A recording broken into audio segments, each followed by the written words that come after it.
last 7 postseason meetings. That includes in this series 58 assists to just 16 turnovers. Giannis on the other side has averaged 35 and 15. He got Dame back in the lineup for Game 2, but the Bucks have exactly Bupkas to show for it so far. If Damian Lillard was shaken off the rust after not playing for more than a month, maybe he's a little more fluid. Tonight did play 37 minutes, Zeke. What's got to change for the Bucks to make this a series? I think a little home cooking is due. The second game in Indianapolis, they actually played a pretty decent basketball game. I thought the Pacers were just a little bit better. Coming home now, you should play better. Defensively, you should play better. And I look at Halliburton right now. In his last game, he took 10 threes. Mm-hmm.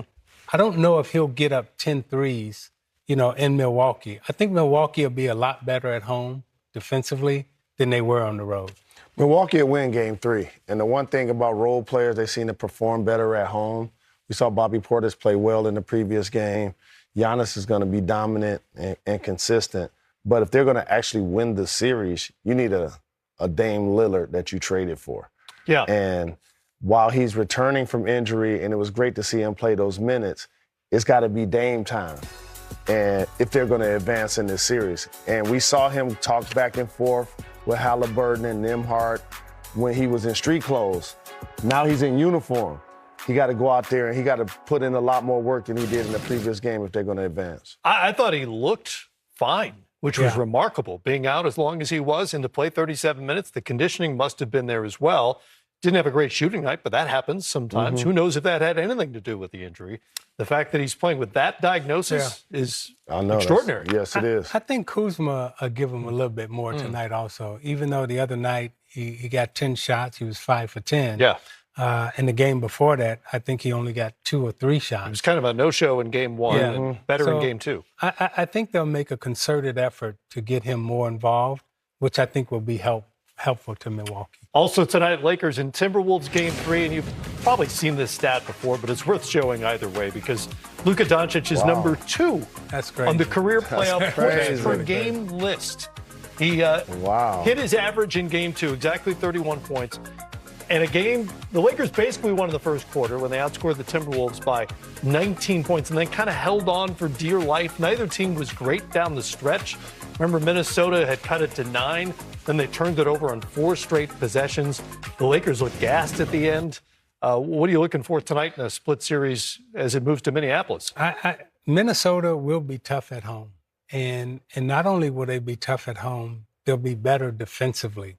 In that game, Conley didn't have a good game in Game 2. 0 for 5. Okay, and Edwards didn't have a good game.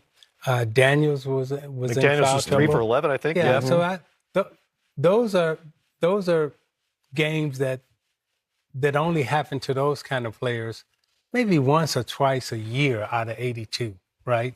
And in the playoffs, very rarely does it happen. So I expect those guys to play much better at home. And not only will they play better at home, I think the Lakers could be in a little trouble tonight because the size, the length, and the physicality really favors Minnesota.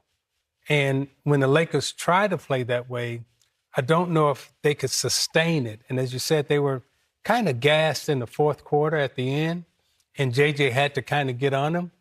As you go through a series, right, I don't know if they can keep up that intensity and that stamina that they have to play with. Obviously, the way they're set up, they're going to lean on Luka Doncic a lot. He's going to have the ball in his hands a ton, gets LeBron off the ball a little bit. What else do they need to win this series? So the one thing for the Lakers, to me, I think Luka, he's shown that he's going to get his in the playoffs. Mm-hmm. He's an unstoppable player, and I admire that about him.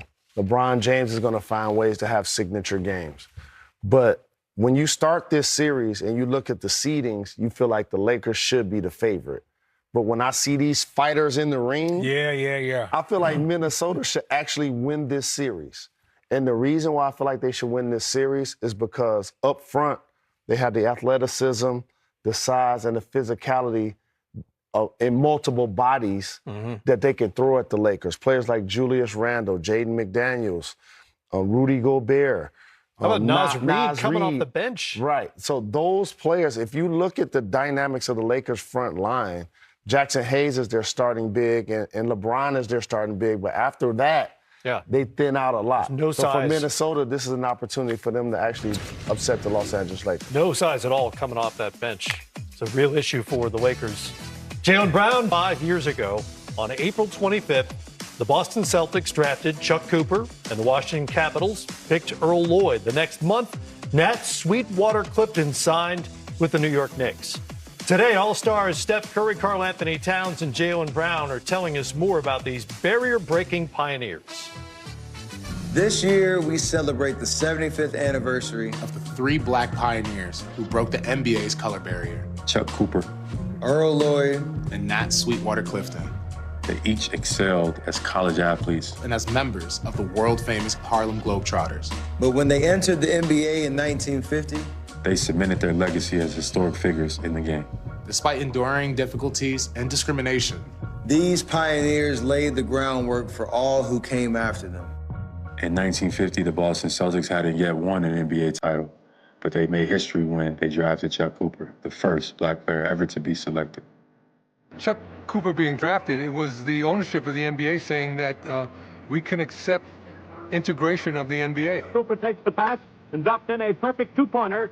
Chuck Cooper not only made an indelible mark on the NBA, but the legacies he left behind at Duquesne University and in his native Pittsburgh are just as large. When my dad came back to Pittsburgh after his NBA career, he got his master's degree, he knew that he needed education. To become the first African-American city department director, to become the first black executive at PNC Bank. As a son, I would want to be able to say, hey, Dad, you deserve it all. Basketball fans in the late 1940s knew the name Nat Sweetwater Clifton. He was a star for the super popular Harlem Globetrotters. But in 1950, he made history with the New York Knicks, becoming the first black player to sign a contract with an NBA team. That's New York's Sweetwater Clifton. The goal was to get in there so that he could break a barrier. Sweetwater Clifton loops one in to delight all Knickerbocker fans present. With his unique ball handling skills, his game was ahead of its time. Clifton became an all-star and a prototype for today's NBA big man. Sweetwater was quietly somewhere near the top of the toughest guys ever played in the NBA. It's Earl Lloyd who holds the distinction of being the first black player to appear in an NBA game. A physical defender and rebounder, Lloyd played 9 NBA seasons and was a key member of the Syracuse Nationals. And they go on from here to win the 1955 Pro Championship. Following his playing days, the Detroit Pistons hired him as the NBA's first black assistant coach. Later, he was named the head coach. He understood that his gift was just not a gift. It was a gift that was designed to help him fulfill his purpose.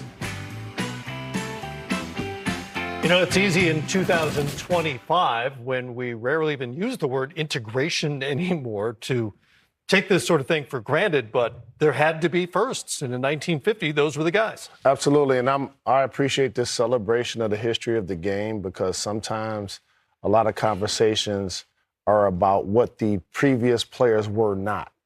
And we've heard these conversations a lot recently. And so for me to see this celebration of these guys who helped, you know, author in an opportunity for us to not only participate in the NBA, but have the opportunity to play the game that we love, that we dream about playing, and like just to have the success and the wins and the losses and everything come with it, the fame and the fortune, the opportunity for a league that's primarily African-American. It's great to see the young players that are now paying attention to the history of the game. You know, I was fortunate enough to escort Chuck Cooper and his family into the Hall of Fame. Young Chuck Cooper asked me if I would